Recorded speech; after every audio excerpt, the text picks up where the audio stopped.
Allegation যেগুলোতে bell দেওয়া যায় না, অজামিনযোগ্য অপরাধেও সুপ্রিম কোর্টের সেটেল প্রিন্সিপাল অফ ল অনুযায়ী একজন নারীকে বিজ্ঞ আদালত বেল দিতে পারে। তো সেই কারণে আমরা বলেছি উনি নারী।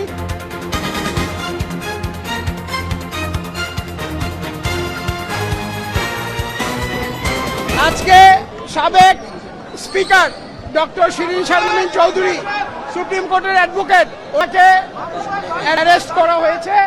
একটা মামলায় লালবাগ থানার অ্যারেস্ট দেখিয়েছে। এই মামলাটা 326 ধারায় এই একটাই অজামিনযোগ্য সেকশন আছে।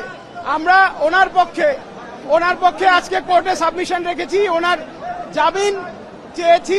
ওনার বিপক্ষে যে রিমান্ড চেয়ে যে অ্যাপ্লিকেশন দিয়েছে প্রসিকিউশন টিম, সেটার ক্যান্সেলেশন চেয়েছি এবং ওনার ডিভিশন সুবিধা যাতে দেওয়া হয় সেটার আবেদন কোর্টকে জানিয়েছি।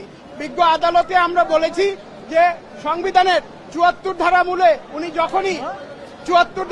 উনি যখনই স্পিকার হিসেবে শপথ নিয়েছেন, ওনার সমস্ত রাজনৈতিক সম্পৃক্ততা অফ হয়ে গিয়েছে। উনি একজন নিরপেক্ষ ব্যক্তি ছিলেন।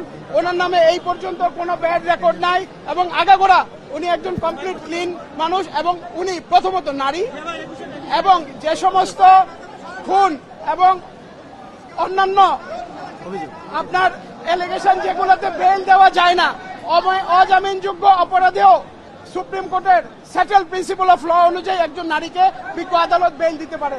তো সেই কারণে আমরা বলেছি উনি নারী, উনি জামিনযোগ্য, জামিন পেতে পারে সেটেল প্রিন্সিপাল অফ ল এবং উনি অসুস্থ। এর পাশাপাশি আমরা এটাও বলেছি উনি এই বিজ্ঞ আদালতের একজন আইনজীবী।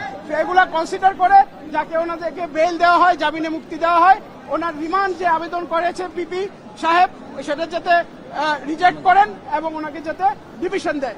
বিজ্ঞ আদালত আমাদের সাবমিশন শুনে, আমি এবং আমার যাতে সহ আইনজীবী যারা ছিলেন সবার সাবমিশন শুনে ওয়াজ প্লিজ টু আমাদের যে রিমান্ড ক্যান্সেলের যে আবেদনটি ক্যান্সেল করার সেটা উনি মঞ্জুর করেছেন, ওনাকে ডিভিশন দিয়েছেন, কিন্তু বেইলের যে আবেদন ছিল সেটি নামঞ্জুর করেছেন। তার বিরুদ্ধে যে অভিযোগ আনা হয়েছে হত্যা চেষ্টা, এটা নিয়ে একটু শুনুন।